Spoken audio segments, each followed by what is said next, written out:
Hey, what's going on? It's me, and it's the last video of the year.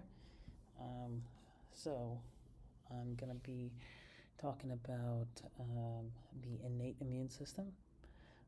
So, the innate immune system is, and this is just gonna be brief. I mean, the innate immune system has a lot going on behind it, and I'm gonna focus on one specific part of the innate immune system as well. So, just to keep these videos kind of atomic and digestible in nature, I'm gonna just, make these kind of very siloed into their own thing, and then it can be connected later on. So anyway, the innate immune system. So that's the part of your immune system, or any living thing's immune system, that activates as soon as some sort of breach of your body occurs by pathogens. So your immune system is composed of your innate immune system and your adaptive immune system. And your innate immune system is essentially, it's evolutionarily very old, and it kicks into high gear right away. There's two parts of your innate immune system, which are your the first part is your early activation innate immune system, and the second is your is a delayed activation portion. And in this early activation portion, there's really no activation per se that occurs. It's just immediate. It's your immediate innate immune system, which consists of things flowing through your blood, right? There's antimicrobial substances within your system. There's a whole bunch of other pieces of your system which kind of like capture and deal with microbes, right? There's microbe toxins. There's other types of there's other pieces. There's like things that are emitted by your glands, your mucus glands, that dissolve microbes. And so that's just always there. And the immune system, the part of the immune system that more people are familiar with and taught from school, is your delayed immune system. The delayed innate immune system, which starts activating about 4 hours after infection, and it can take up to 96 hours. 4 to 96 are the figures that I've seen. So in that case, that's when the cells start coming into play, your white blood cells. Specifically, the cells that are associated with the innate immune system are your eosinophils, your basophils, your monocytes, your macrophages, your mast cells, and your natural killer cells. Okay, so you have these cells that they respond to cytokines, right? And cytokines are signaling molecules which kind of travel through your system, and they're activated. They're even sent out by some of these cells. They're received by some of these cells, and the cells respond in different ways to these cytokine activations. So it's a very complicated process, but it can be broken down into different pieces. But one interesting part of the innate immune system, and something that I think about, is PAMPs. Okay, so pathogen-associated molecular patterns. And so pathogen-associated molecular patterns are basic indicators that you have a pathogen in your body.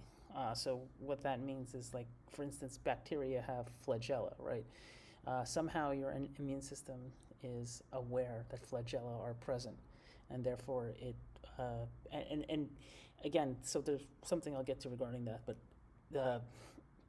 your cells have receptors that can detect these pathogen-associated molecular patterns and react accordingly. So a Flagella detection, for gram-positive bacteria, you have their cell walls have sticking off of their cell walls. There are certain molecules, peptidoglycans, and other types of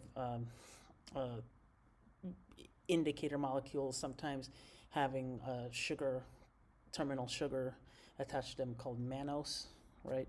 So the mannose is something. It's not a sugar that's a terminal sugar that's commonly found in humans, but it is often found in bacteria. So there's these cells are white blood cells have mannose binding receptors, for instance, and those will those will detect things with mannose sticking off of them as the cell, I guess, pathogen travels through your system. So that's another one. There's a whole host of them, and it's actually interesting because this section of this LibreText book kind of goes through some of that. So right. So and here's you have LPS from gram-negative bacteria. So gram-positive bacteria has peptidoglycans like lipotylic acid, terminal mannose sugars, bacterial and viral unmethylated CpG DNA. So what that means is that's pieces. If you've studied like DNA and genetics, there's pieces of DNA that have what are called CpG islands, and so if they're not basically methylation, there's a lot that goes into this, but methylation is a way of kind of tagging something on your DNA. A methyl group is attached to one of the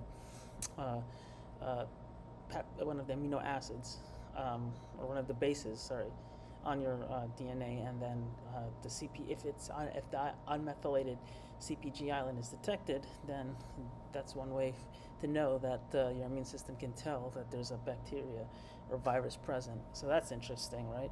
And then there's even the more basic stuff like detecting RNA and double-stranded DNA. That's another pathogen-associated molecular pattern, right? So there's a bunch, and these are very old things, right? These are like your system. This is stuff that's easy to detect, and that's why it's part of your innate immunity, because it's very generalized, right? Like everything can kind of recognize these PAMPs as differentiating pathogenic, or even I guess MAMPs is the more correct way of saying that, because all microbes have MAMPs. So just microbe-associated molecular patterns regardless of whether they're pathogenic or not.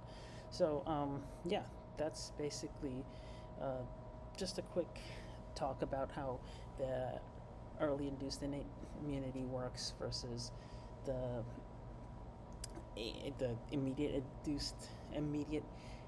immune system, and they're all part of your innate immune system, which is just kind of there. And then I guess at some point we'll talk more about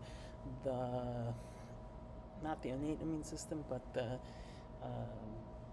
adaptive immune system, which uses things like memory cells to kind of remember what's happening, memory T cells, memory B cells, to remember what's happening from infections that have gone already, right? So basically they'll kind of like, the innate immune system is not aware of previous infections. They just kind of respond to common infection heuristics, molecular infection heuristics, whereas the adaptive immune system will respond to actual complex, will respond to tags or things that have been detected in the past via your memory cells. So, all right, so this is the last video of the year for me, and yeah, hope to see you and talk to you in another video in the next year, which is going to come up soon. Stay safe, and we'll learn how to live eternally together. See ya.